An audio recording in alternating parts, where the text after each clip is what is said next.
Shalom, saudara yang kasih dalam Tuhan Yesus Kristus. Pertama-tama saya ingin mengucapkan selamat tahun baru 2024 kepada saudara semua. Tuhan Yesus memberkati saudara berlimpah-limpah, berlimpah-limpah. Saudara, saya ingin bertanya, pernahkah saudara membaca seluruh isi Alkitab ini? Dari kitab Kejadian sampai kitab Wahyu. Kalau saudara pernah membaca seluruh isi Alkitab, pertanyaan selanjutnya, sudah berapa kali saudara menyelesaikan membaca seluruh Alkitab ini? Saudara, kenapa saya bertanya demikian?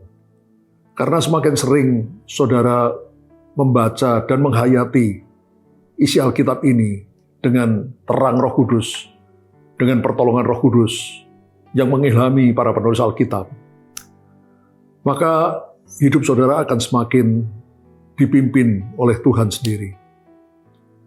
Dan saudara akan menemukan betapa ajaibnya, betapa luar biasanya Alkitab itu.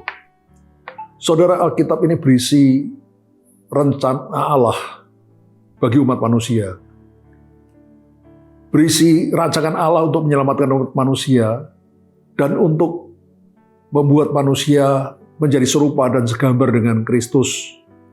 Untuk pada akhirnya manusia yang sudah serupa dan segambar dengan Kristus akan memimpin, akan memerintah atas bumi ini dan atas seluruh ciptaan Allah bersama-sama dengan Tuhan Yesus.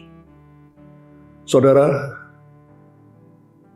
di dalam kitabnya Allah sudah menuliskan jalan hidup yang harus ditempuh oleh setiap anak-anaknya ketika kita masih ada dalam rahim ibu kita. Kalau setiap hari kita melakukan firman Allah yang kita dengar atau kita baca dalam hidup kita sehari-hari, maka semakin lama kita akan menemukan jalan hidup, rancangan Allah yang sudah Allah tulis bagi kita ketika kita masih dalam kandungan ibu kita. Dan rancangan Allah itu luar biasa saudara. Memang ada banyak kesulitan, penderitaan ketika kita berjalan di jalan Tuhan. Karena memerlukan penyangkalan diri, memikul salib.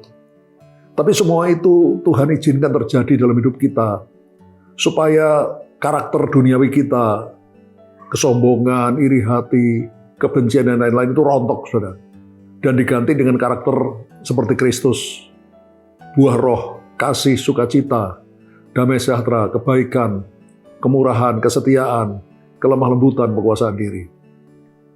Saudara, kalau kita sudah menemukan jalan Allah dalam hidup kita, maka hidup kita semakin lama, semakin berkenan, semakin menyenangkan hati Allah, dan hidup kita memuliakan nama Tuhan. Mari temukan jalan hidup yang Tuhan sudah rencanakan bagi kita, dan lihatlah betapa baiknya, betapa luar biasanya, betapa agungnya Allah yang kita sembah itu. Haleluya. Amin.